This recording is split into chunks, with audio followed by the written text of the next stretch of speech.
Hello. Today I want to talk about the topic how it was to be an anime fan in school back in the early 2000s compared to nowadays.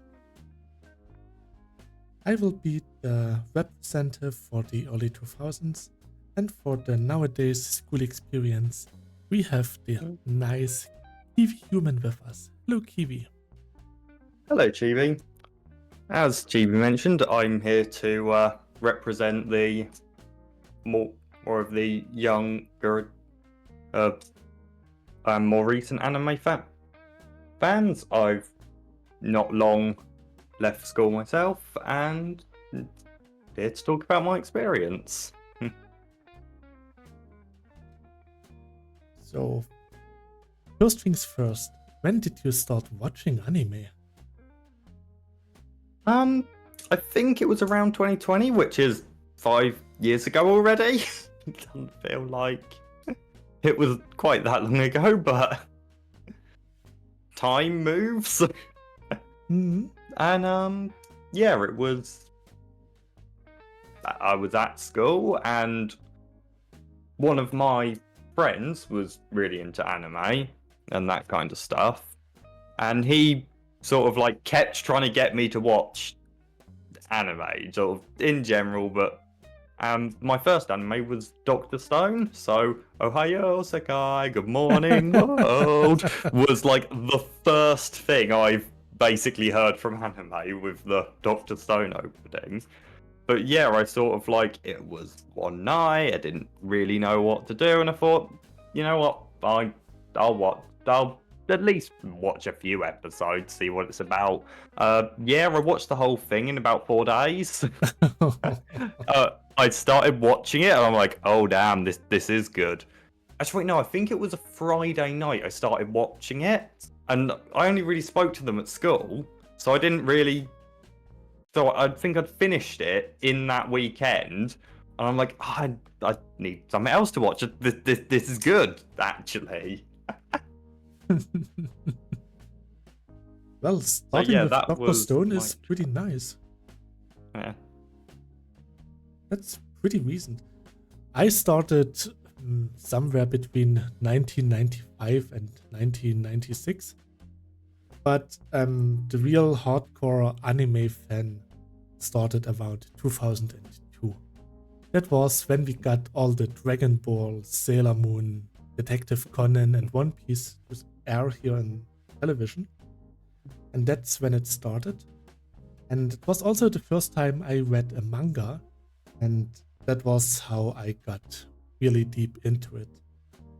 Then I also started watching Evangelion, so that was my first non-German anime that I watched. And it was really interesting for me back then. We also had like those weekends when we had animes airing from 1 a.m. till 6 a.m.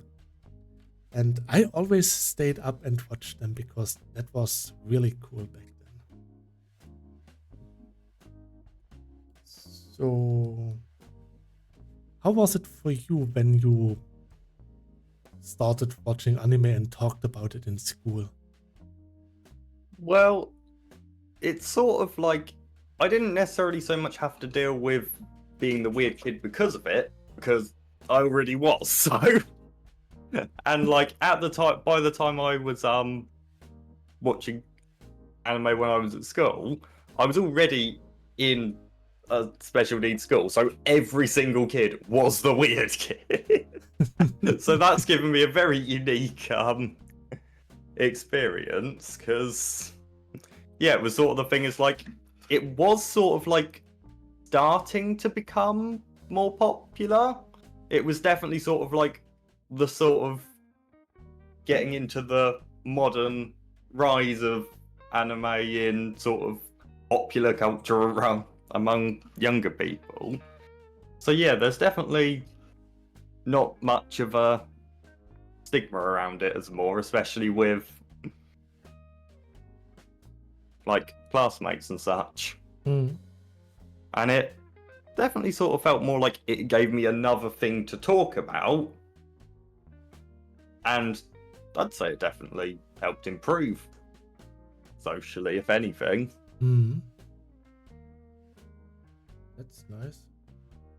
For me, it was a bit different. It was also good for socializing because everyone was watching Dragon Ball because it was in TV and stuff. But when it came to stuff like Evangelion or other anime like Berserk and stuff, nobody knew about it, nobody wanted to know about it.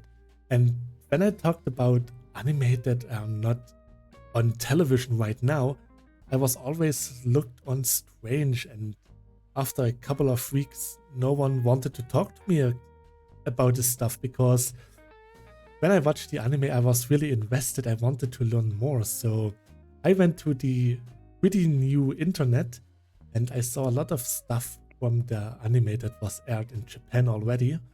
So I spoiled myself a bit, and the others couldn't understand why I would watch an anime in a foreign language and not in German. And that was when they separated me quite a lot. Maybe it didn't help that I started to wear anime t-shirts and stuff. Back then we didn't have anime t-shirts in stores here in Germany. I had to make my first Evangelion t-shirt myself by giving the order to Spreadshirt to print the Nerf logo on a t-shirt. And I really liked the t-shirt. I wore it for like 4 or 5 years. It was really good quality and I liked it. But that was the turning point where everyone was just saying, okay, he's not just a nerd, he's the strange nerd. And that was when I became a bit more isolated. Back then it was not so nice. Yeah. Well, there was definitely still some people like that when I was at school, because there was someone who I sort of like knew was sort of like because he was friends with the person that got me into anime originally. And yeah, he was the sort of like definitely fit like the modern stereotype of the extreme weeb attack you type person. I remember like he was the one like with like all the anime hoodies. I remember like specifically he had this like out on like when it was getting near Christmas time. I remember he wore this like Christmas themed Nekapara thing, and it was like everyone sort of like was sort of like everyone at my school would have been the weird kid in a normal thing. So everyone sort of at some point gets like, okay, yeah, that's just them. Did it ever get personal, or did they attack you or stuff like this? I mean, not related to hey, I've definitely been in a fight at school, but never anything about that kind of thing.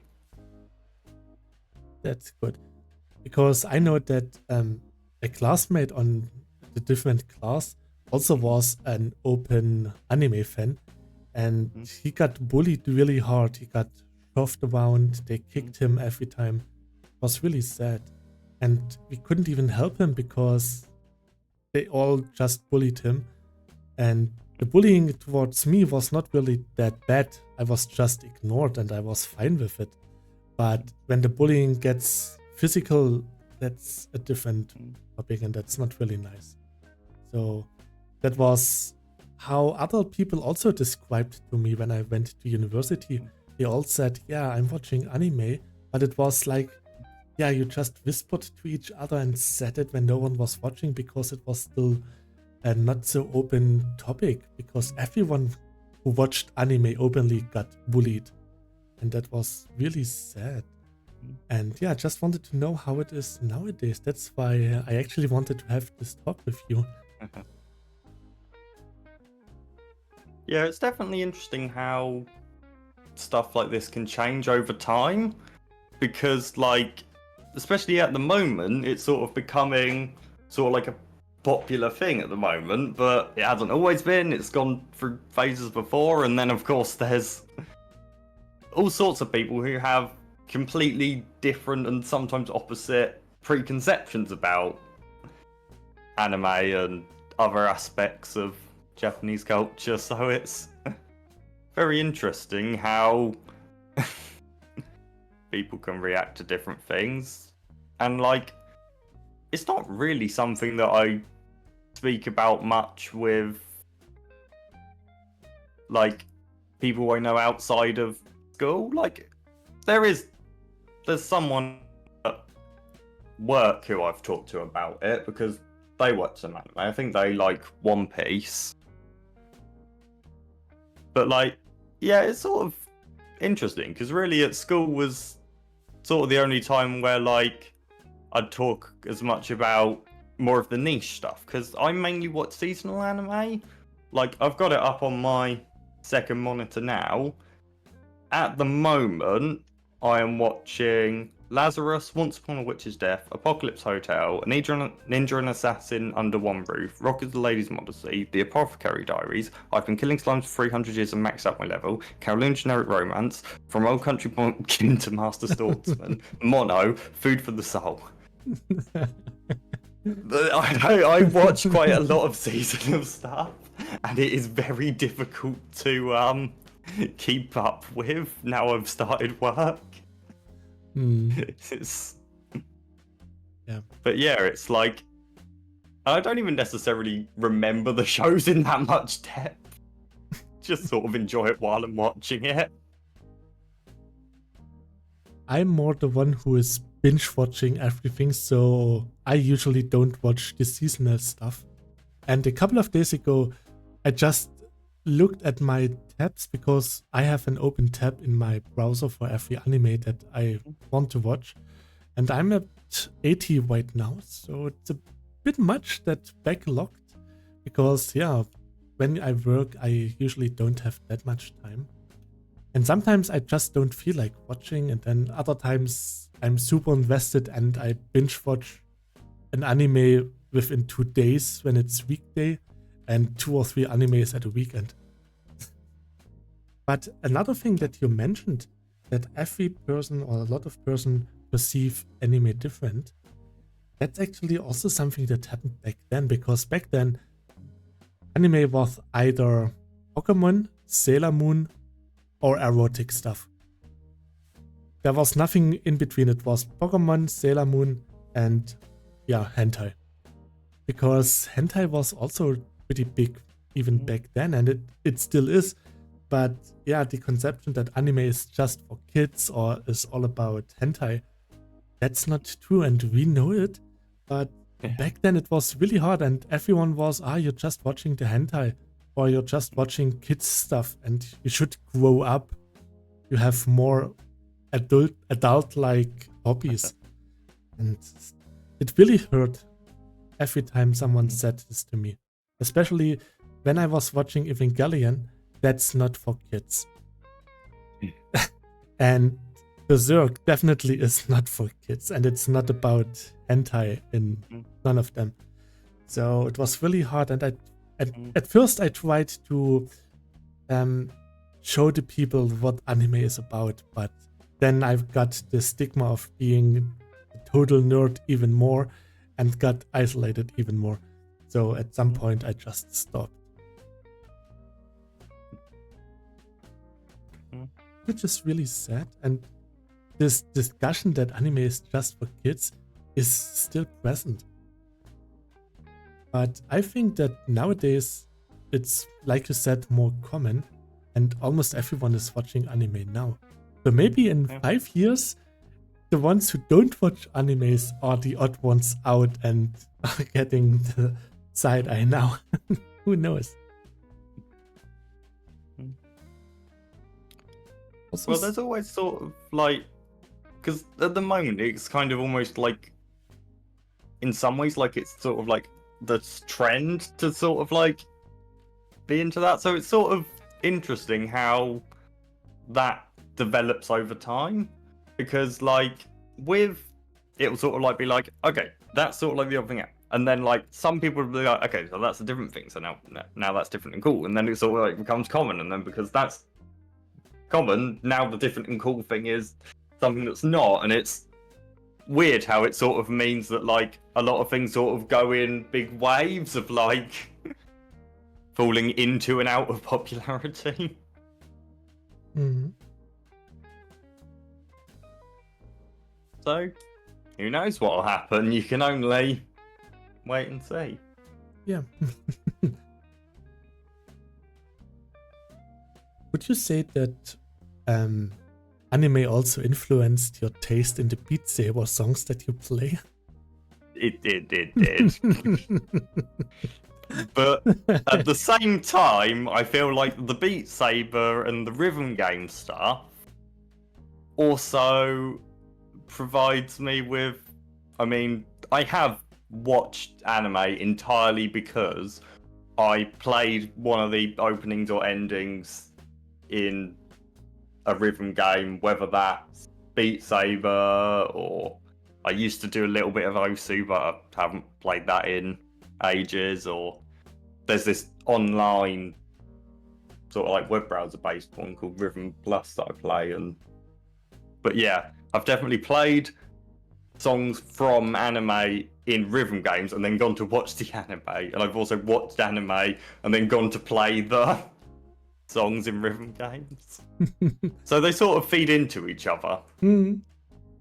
That's the same for me. I searched for anime songs in Beat Saber back in 2018, and then I got different anime openings I never heard of, played it, and the mapping was great. I liked the Beat Saber map, and then I was like, I listened to this opening so much, I like it, let's watch the anime. Most of the time the anime was mediocre at best. But yeah, I also got a lot more anime recommendations thanks to Beat Saber.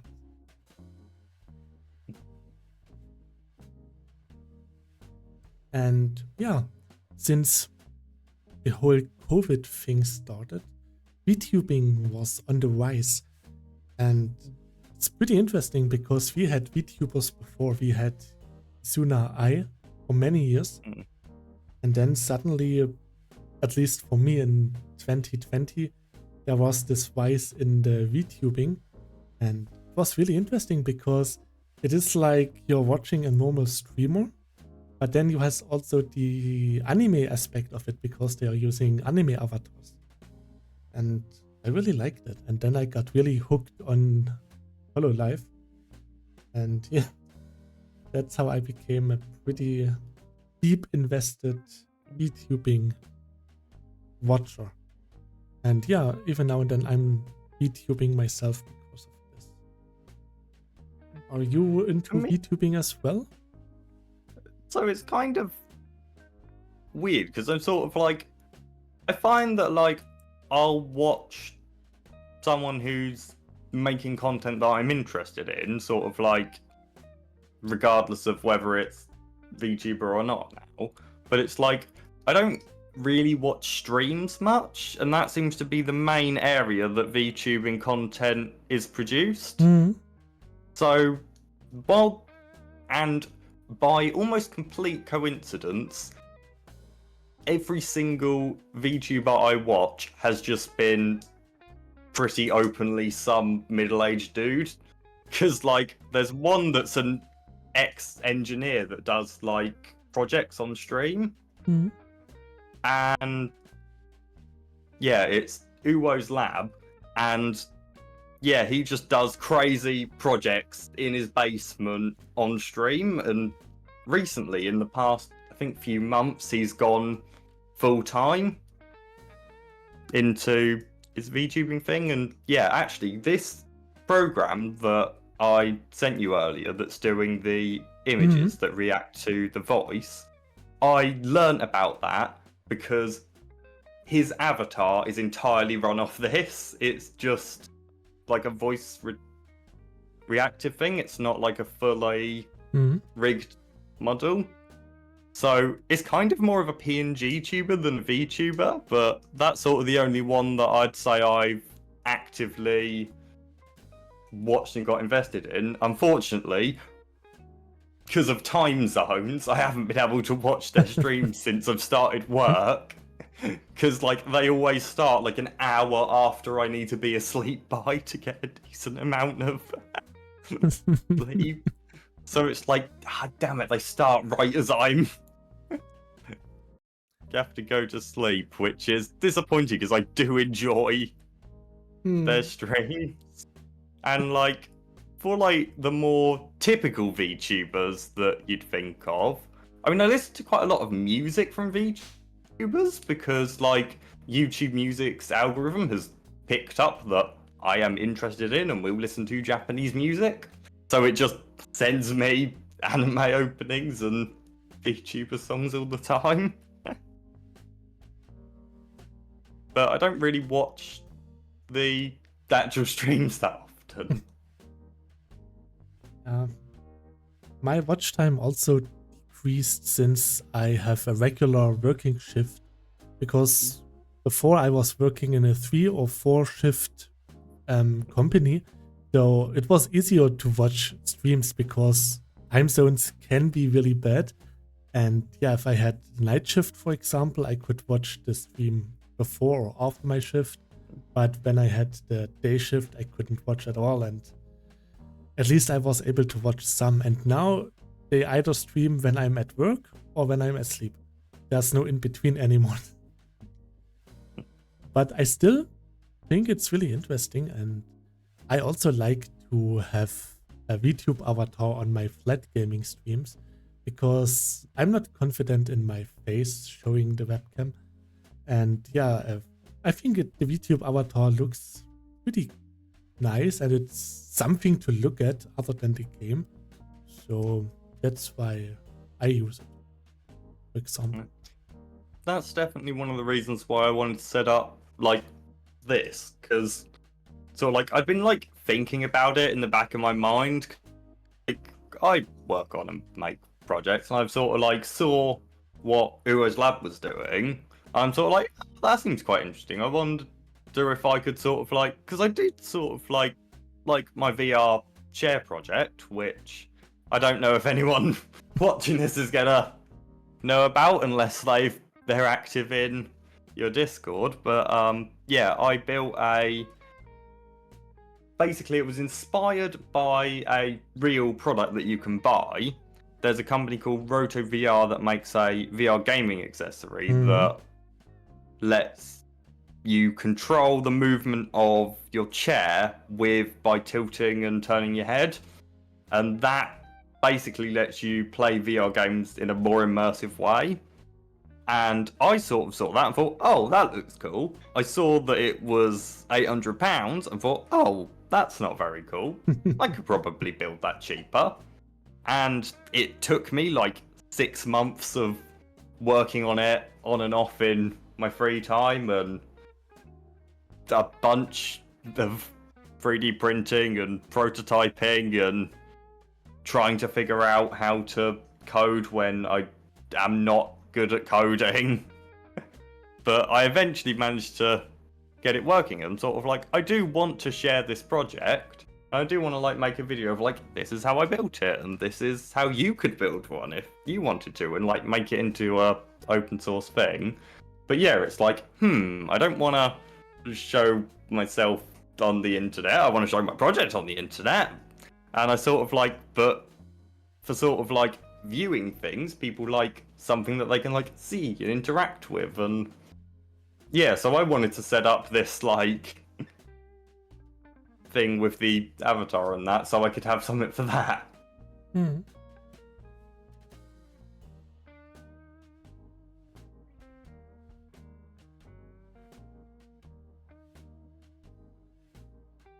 Actually, right now I'm working in a school, and I saw some of my students wearing those Naruto t-shirts, and that was pretty cool because I was like, oh, I know this, and they know about the anime.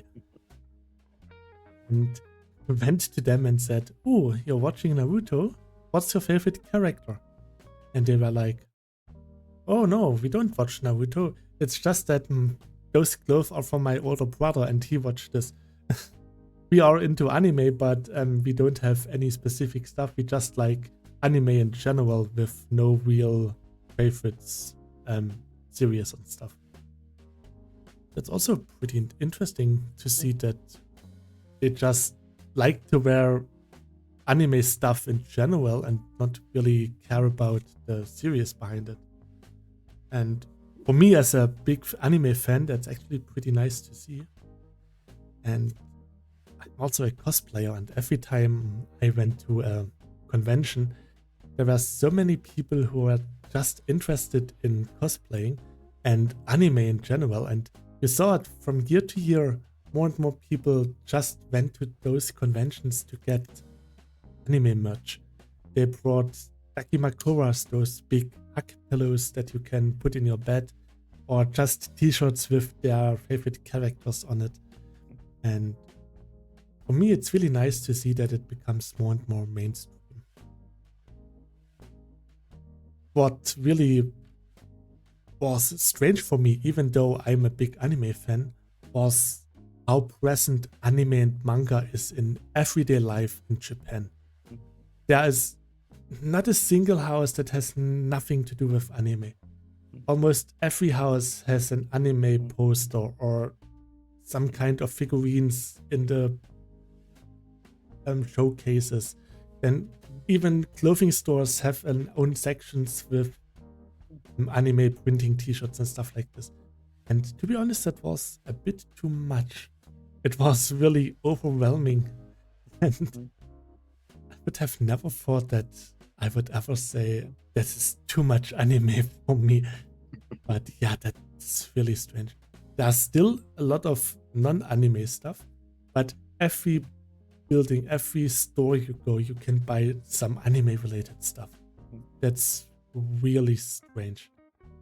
A friend of mine got a really nice 2B figurine from Neo Automata in a shop that primarily sold mobile phones. They just That's an interesting combination, that'd be. Yeah, it's so random.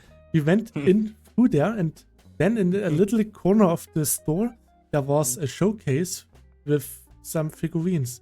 And they were really high quality and quite expensive, but still cheaper than in the dedicated figurine shops outside. So it was a good call.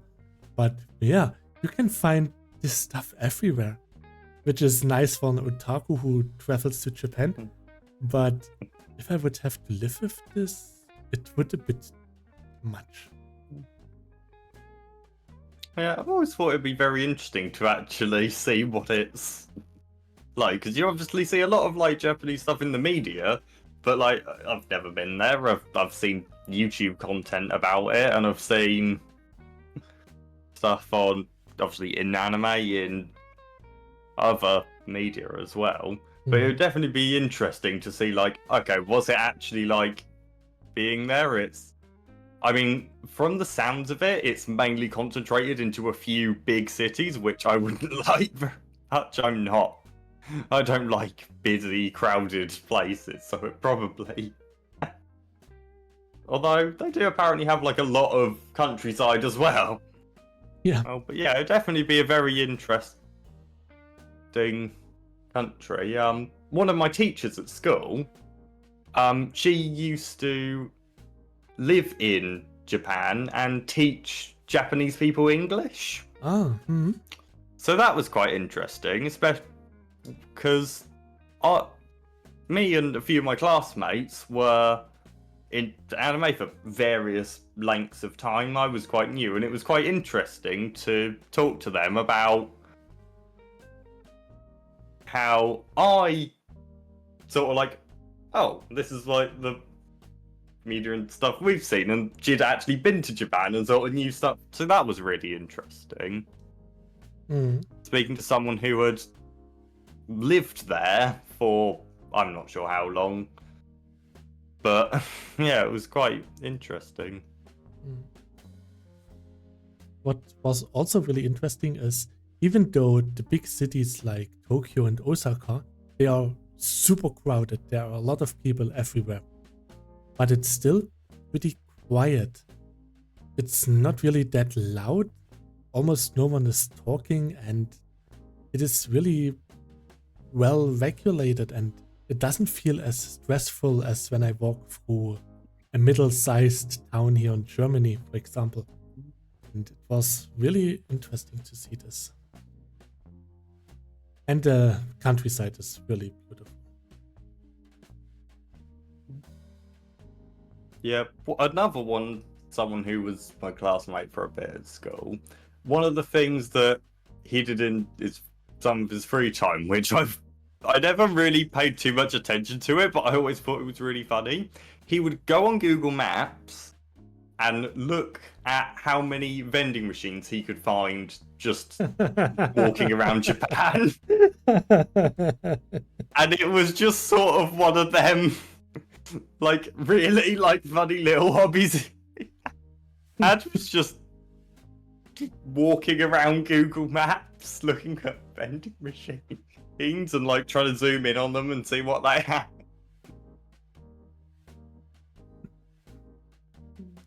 That's actually a really interesting topic, because there are vending machines for everything, and they are everywhere. And after Yeah, a couple of...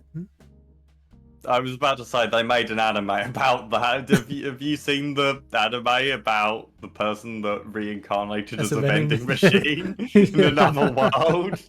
It is ridiculous. It is surprisingly good. Like, I'm not gonna say it's good.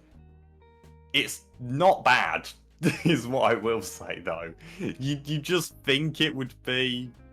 You just don't think there's much you could do with it, or you think, oh yeah, but there's going to be a thing where they sort of like skirt around the thing and it sort of just becomes a normal fantasy. But no, they actually do stick to the main character being a vending machine,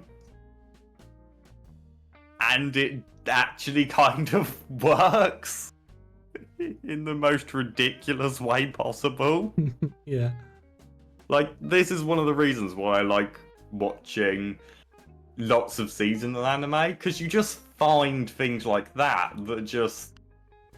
The concept itself is, like, just hearing about the concept is entertainment. Yeah. I also like to watch anime that just like slice of life or those fantasy isekai stuff, where they cover a lot of the normal everyday life of Japan and the culture. Because that's... Seeing it in the anime is a nice way to actually get a bit more of the culture without being there. There are also a lot of anime who took really great care to make the surroundings the anime is playing in as realistic as possible. And there are even YouTube channels dedicated to showing this is the drawn anime and this is the real life pendant for it. And it's really nice and awesome to see this stuff. Yeah, an anime that's airing at the moment that I think gives a good sort of example of this is Mono. It's the manga it's based on is by the same author as Eurocamp. Oh. So, and like, it's really cool because like it's clearly set in the same place. It has a lot of the same places as in Eurocamp that are real places in Japan, and there's sort of like, it's clearly set so that it happens at the same time, because you sort of see the main characters from Eurocamp in the background for like a few seconds sometimes. It's really cool how they sort of like, they are completely separate self-contained stories, but they sort of intertwine with each other and show a lot of real places in them. And like, Mono is about a photography club at school, and the characters there going around and taking photos, and one of the characters has a 360-degree camera that they got, and in one of the trailers for Mono, they have it's a 360-degree trailer on YouTube, so you can either watch it in VR and look around, or you can just on desktop scroll through it.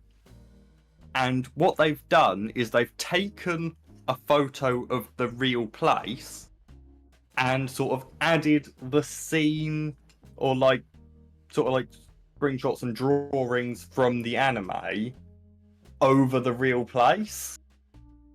And it's one of them.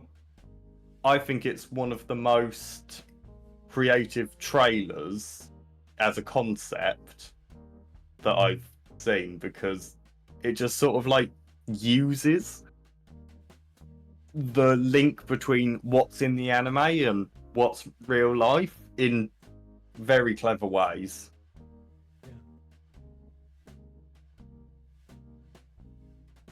I have this anime actually on my watch list, but yeah, I still have to wait a couple of weeks so that I can watch it in one go. Yeah, I would say that's actually a good time to end today's discussion. It was really interesting to see that apparently today it's not that hard anymore to be an anime fan. Back then it was a bit harder, but I think it was a good thing that we survived it back then so that the new generation could enjoy it more openly. And yeah, there's a lot more good anime, and yeah, with more coverage thanks to Netflix and other streaming platforms, it is more accessible than it was back then. So it's not that you have to be the nerdy kind of person who scrolls the internet for stuff. Now you can get it on your normal television with Netflix and whatever, Crunchyroll, for example. So yeah, it's more accessible, and maybe that's why it's more okay nowadays than it was back then. Yeah, I think the accessibility is definitely a huge standpoint. I think it's kind of ironic you saying about that, because I have, due to having my own problems with accessing it, which is mainly just a spotty internet connection and not any actual issue with how accessible it is, I have actually got a really complicated setup where I have set up a server, which is just a cheap computer off eBay and some hard drives and some software that's on the internet for free, but yeah, that will automatically scrape and download and organize and restream back to the internet everything, so I can watch it on my TV all in one place. But yeah, it definitely is more accessible to people who don't want to do all the technical stuff and do that, but there's definitely still things that you can do technically with it.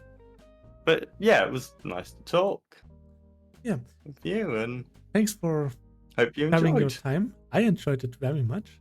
It was nice to get some nice insights from a different point of view, because when I talk about this stuff, I talk with people of my friend group who are also anime fans, so they are also the same age, so we experience the same thing. So getting a new perspective is actually pretty nice. Thanks for this. Thanks for having me again as a guest. Yeah. Well, then till next time, we will definitely talk about other stuff as well, because it's really nice. So till next time. Bye, Till next time. Bye. So, and I hope you all enjoyed this podcast. If you experienced any bad behavior because you're outed as an anime fan, or maybe you had anime fans in your class and you saw them getting bullied, or maybe it was totally okay and it was totally inclusive to be an anime fan, let me know in the comments. It would interest me to see how it is for you. Maybe there's also some difference in different cultures and countries. So if you want to tell your story, just do so in the comments. And yeah, thanks for watching. I hope I can see you again next time. Till then, please stay healthy. Bye.